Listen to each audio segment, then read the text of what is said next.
Et salut tout le monde, c'est Baptiste de la chaîne Mobilitest. Aujourd'hui, je vous fais un test sur un vélo électrique que j'attendais avec impatience et ils me l'ont proposé. Tenway m'a proposé enfin le test, le Tenway CGO 600, un vélo avec un capteur de couple et surtout une courroie.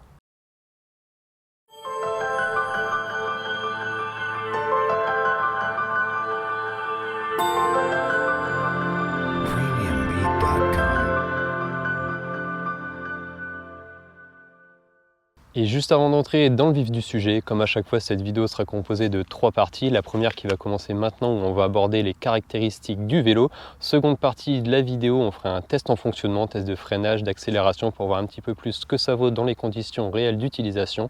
Et en troisième partie, à la fin de la vidéo, on abordera les points positifs et les points négatifs. Allez, on enchaîne avec les caractéristiques. Et donc voici un peu plus en détail ce Tenway CGO 600. Chose qu'on remarque, c'est qu'il n'y a pas de chaîne, il n'y a pas de dérailleur. On a tout simplement une courroie à la place. Une courroie renforcée avec du nylon, des fibres de carbone, tout ce qui va bien pour pas que ça lâche. Et juste à l'arrière, on aperçoit dans le moyeu le moteur. Donc c'est un Mevice M070, un petit moteur de 250 watts. Et vous allez me dire maintenant où est la batterie? Et bien oui, la batterie, elle est totalement intégrée dans la partie avant du cadre. Donc l'avantage, c'est que vous ne pouvez pas vous faire gauler la batterie, ça reste aussi très bien étanche, forcément. Inconvénient, vous êtes obligé de charger la batterie sur le vélo, forcément vous ne pouvez pas enlever la batterie pour le charger indépendamment du vélo. Bon après, vu le poids du vélo, on est sur un vélo qui pèse 16 kg, il est quand même assez facile à manœuvrer si vous voulez monter 2-3 petits escaliers pour l'emmener chez vous ou alors monter quelques marches pour l'emmener dans votre appartement, c'est pas un gros souci. C'est une batterie 36 volts de 7 ampères-heure, donc c'est pas énorme, mais bon, c'est aussi pour ça qu'on a un vélo assez léger. Bon point pour la partie freinage, on est sur des freins à disque hydrauliques que vous voyez ici de marque Tektro. Donc on est sur un vélo assez léger, comme j'ai dit tout à l'heure, de 16 kg. En plus, avec des freins à disque hydrauliques, là forcément pour s'arrêter, il n'y a vraiment aucun problème. Et ensuite, on a une autre particularité sur ce vélo, c'est qu'il est en plus de la courroie équipé d'un capteur de couple qui se trouve dans le pédalier. Donc le capteur de couple, je pense que vous devez avoir l'habitude maintenant, c'est-à-dire que plus vous exercez de force sur les pédales, plus l'assistance électrique se déclenchera. C'est un petit peu différent des capteurs avec des aimants, c'est-à-dire que ça va fonctionner sur la vitesse de rotation du pédalier, que là c'est vraiment une assistance qui va être étalonnée au plus juste pour vous fournir une expérience de conduite vraiment top.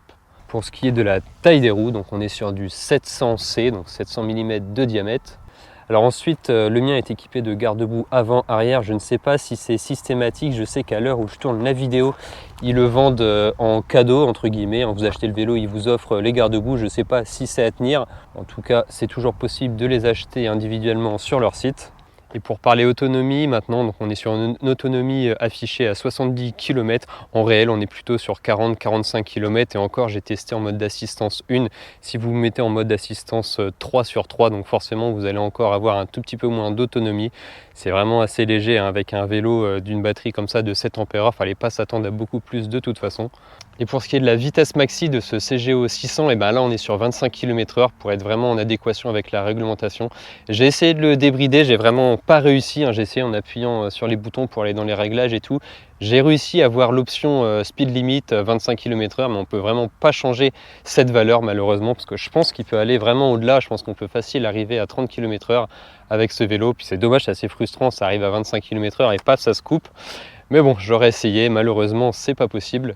Et surtout, si vous avez réussi, dites-le moi en commentaire, ça serait vraiment super cool de voir la manip. Autre particularité du vélo, c'est qu'il dispose aussi du Bluetooth, donc on va pouvoir connecter l'application Tenway au vélo. Ça va pouvoir nous afficher la vitesse actuelle, des petits réglages comme l'allumage des feux, etc., les distances totales parcourues. Enfin, il n'y a pas beaucoup d'informations de toute façon qu'on ne va pas déjà avoir sur l'écran du vélo. Donc personnellement, je m'en sers pas, je trouve que c'est un petit peu gadget. Et justement, on va parler un petit peu plus maintenant du guidon, du poste de pilotage. Donc vous apercevez l'écran, on appuie sur le bouton en haut pour l'allumer. Par défaut, il y a un mot de passe, moi je l'ai retiré, je trouvais que c'était un petit peu chiant. Donc l'écran, là, ça va, il n'y a pas trop de soleil, c'est un petit peu nuageux, on arrive bien à le distinguer. Ne vous inquiétez pas si ça scintille à l'écran, c'est dû à la fréquence de rafraîchissement de la GoPro. Mais ouais, pour en revenir à la luminosité de l'écran, même si je l'ai mis à fond, je trouve qu'en plein soleil, c'est un petit peu limite. Après sinon c'est assez ergonomique, un bouton plus, bouton moins pour augmenter les modes ou les diminuer, le bouton M au milieu pour afficher d'autres informations. Je trouve que c'est assez minimaliste, assez simpliste, mais au final c'est un petit peu dans l'esprit du vélo. Les poignées en silicone, là on a un bon grip, les poignées sont assez douces, assez soft, là j'aime bien ce type de poignée. Et ensuite on n'a pas grand chose de plus mis à part les freins, donc le frein avant ici, le frein arrière ici et tout simplement la sonnette. Pour en finir, voilà, c'est un vélo qui est vraiment assez simpliste, assez minimaliste, c'est tout ce que recherchait Tenways au final. Je vous montre juste la lumière à l'avant, donc la lumière est connectée. Par contre à l'arrière, voilà, ils nous ont fourni une lumière, on peut l'allumer mais c'est une lumière à batterie. On n'a pas la possibilité de l'allumer via le vélo, c'est un petit peu dommage, il faut penser à appuyer sur le bouton, à la recharger quand il n'y a plus de piles, etc. Je trouve que ça aurait été sympa de la connecter directement au vélo. Et pour en finir maintenant avec les caractéristiques, on va parler du prix. Donc c'est un vélo qui est disponible actuellement à 1 400 € sur le site de Tenways. Comme à chaque fois, s'il y a des promotions, un code promo ou autre, je le mets en commentaire, ce qui permettra de descendre encore un petit peu le prix de ce vélo. Et maintenant que je vous ai présenté les caractéristiques techniques de ce vélo, on va aller faire un petit tour en fonctionnement pour voir ce que ça donne dans les conditions réelles. Et c'est parti, nous voilà à bord de ce Tenways CGO 600. C'est vraiment ultra silencieux, très agréable. Et donc comme à chaque fois, on va commencer par le test de vitesse max. Donc ce vélo il est bridé à 25 km/h. J'ai vraiment pas du tout réussi à le débrider. J'ai envoyé un mail à Tenways, forcément ils n'ont pas voulu me dire la manipulation. J'ai quand même réussi à aller au réglage, mais bon l'onglet speed limit est vraiment bloqué à 25. On peut vraiment rien faire, il n'y a pas possibilité de changer la valeur. Donc je vais mettre en mode assistance 3/3 et c'est parti. Le capteur de couple est vraiment génial. Mais bon, pas de surprise, vous allez voir, on va atterrir à 25. Voilà avec la vitesse GPS ici. Et on est vraiment pile poil à 25 km/h, que ce soit sur le vélo ou sur le téléphone avec le GPS. Donc là, il n'y a pas de souci, c'est très bien respecté. Donc là, je vais faire les 2-3 petits tests que j'ai à faire rapidement. Et après, bien sûr, on parlera plus en détail du vélo, de sa puissance, de son autonomie, de sa maniabilité, etc. Donc pour le freinage, on va se mettre à 25, à vitesse max. On est sur des freins à disque hydrauliques. Bon point, c'est du Tektro. Et donc vous allez voir, mais bon, pour un vélo qui est affiché à 16 kg sur la balance, de toute façon, ça va y aller sans souci. Voilà, très bon freinage. On a un mordant très agréable, que ce soit à l'arrière ou à l'avant. On va refaire un petit test. Vraiment, ça s'arrête très très bien. Et pour parler un petit peu plus en détail maintenant du vélo en lui-même, que ce soit de la maniabilité, du confort, de la sensation de conduite générale. Donc déjà, la chose principale de ce vélo, c'est surtout son capteur de couple et sa courroie.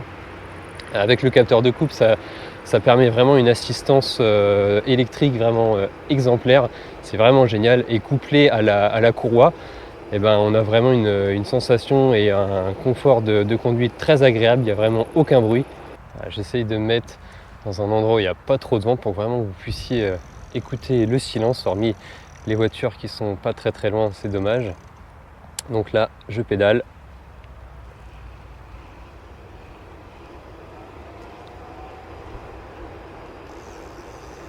Voilà, mis à part le bruit de la roue libre quand on arrête de pédaler, le petit cliquetis, mais sinon c'est vraiment très très silencieux. C'est vraiment très appréciable. Pour parler maintenant des modes d'assistance électrique, il y a vraiment 3 modes d'électrique, plus un mode, le mode 0 qui permet d'avoir tout de désactivé, donc on va dire 4 modes. Donc le mode 0, comme je viens de le dire, on est totalement désactivé, il n'y a pas du tout d'électrique. Et vu que c'est un vélo qui est très très léger, même si c'est un vélo électrique comme je fais actuellement, on peut vraiment l'utiliser comme un vélo tout à fait standard. Il n'y a pas de force particulière à exercer dans les jambes. Vous voyez, là je force pas plus que ça, on avance tranquille. On est à peu près 18-20 km/h. Et dès que je me mets rien qu'au premier mode, voilà, donc avec le capteur de couple, en fonction de la force qu'on met dans les cuisses et donc dans les pédales, ça nous entraîne proportionnellement tout en souplesse. Donc voilà, j'arrive très très facilement aux 25 km/h maximum du vélo au final, la vitesse maxi puisqu'il est bridé. Et forcément après, si je passe en mode 2, on est à la même vitesse, mais on va devoir forcer encore moins. Et pareil pour le mode 3. Le mode 3, c'est pareil. On va pas aller forcément plus vite, mais on va surtout forcer beaucoup moins. Personnellement, je l'utilise principalement en mode 1. C'est le mode que j'utilise le plus. J'ai pas forcément l'utilité de mettre le mode 2, voire le mode 3. Le mode 1, c'est déjà très bien. On n'est pas sur un vélo hyper puissant. mais on est surtout sur un vélo très léger. Donc pour la maniabilité, eh bien, pas grand chose à dire en particulier, hein, c'est très léger, très maniable. Niveau confort par contre, forcément il n'y a pas de suspension, que ça soit à l'avant ou à l'arrière. C'est des petits trous, forcément si vous prenez un trottoir un peu vite, ça va se ressentir. La selle n'est pas non plus très épaisse, donc là c'est sûr que si vous allez devoir faire 50 bornes, je pense que vous allez avoir un petit peu mal au cul arrivé au bout. On va voir ce que ça donne un petit peu en accélération dans la montée. C'est pas un vélo qui est hyper puissant. Je vais mettre en mode 3/5. C'est parti. Là, c'est pas une montée de dingue non plus, donc ça nous aide pas mal. On va quand même arriver aux 25 km/h. Mais dans les montées un petit peu plus compliquées, je trouve que le moteur montre très vite ses limites. Mais bon, pour la plupart des cas d'usage, ça conviendra largement. Je vais vous montrer un petit peu plus le capteur de couple en action. Donc là, vous voyez, je suis en assistance 3/3, donc l'assistance maximum. Mais ça ne m'empêche pas de rouler tout doucement. C'est juste que là, je force vraiment pas du tout. Voilà, là, je roule à 12 km/h, même si je suis en puissance maximum. Et dès que je vais forcer un tout petit peu plus, voilà, là, je force un peu plus. Et c'est parti, ça nous amène tout de suite beaucoup plus vite. Enfin, beaucoup plus vite. C'est relatif vu que c'est bridé à 25. D'ailleurs, je serais vraiment très curieux de savoir si vous avez réussi à le débrider. Mettez-le en commentaire, ça serait vraiment très intéressant pour moi. J'ai pas réussi. Je trouve ça un petit peu frustrant parce qu'effectivement, dès qu'on arrive à 25 km/h, ça se coupe tout de suite. Une nette coupure électrique au niveau du moteur. Je pense qu'il pourrait facilement aller à 30. Donc là, on va réessayer un petit peu dans une autre montée. Donc il n'y a pas de dérailleur, il n'y a pas de vitesse sur ce vélo. Donc forcément, ça peut être un tout petit peu compliqué pendant certains démarrages si vous avez des grosses montées. Si vous essayez de monter une grosse côte depuis l'arrêt, forcément ça va être un petit peu embêtant. Petit essai maintenant sur un chemin autre que de la route, donc sans problème, hein. Surtout si vous roulez comme moi au milieu, les cailloux sont bien tassés, il n'y a pas plu, pas trop de secousses. Par contre forcément ça va pas être un vélo qui va être fait pour rouler dans l'herbe. Ça secoue tout de suite beaucoup plus et je suis qu'à 20 km/h.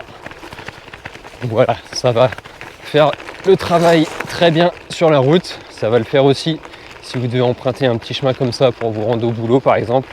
Après c'est sûr, il va pas falloir rouler dans les champs et faire le con dans les bois. Voilà, on a fait globalement le tour. J'ai pas grand chose de plus à vous dire sur ce CGO 600. Je trouve que c'est un très bon vélo. Gros plus pour la courroie et le capteur de couple. Par contre, je trouve que ça manque un petit peu de patate dans les grosses montées. Un petit peu plus de puissance, ça aurait été bien, mais bon, on ne peut pas avoir un vélo très léger et beaucoup de puissance. Pareil pour la batterie. Après voilà, on peut pas tout avoir. On peut pas avoir le vélo parfait, ultra puissant, ultra léger et avec une énorme autonomie. Il faut forcément faire des concessions. Là, la puissance et l'autonomie, c'était pas forcément ce qu'ils avaient en ligne de mire.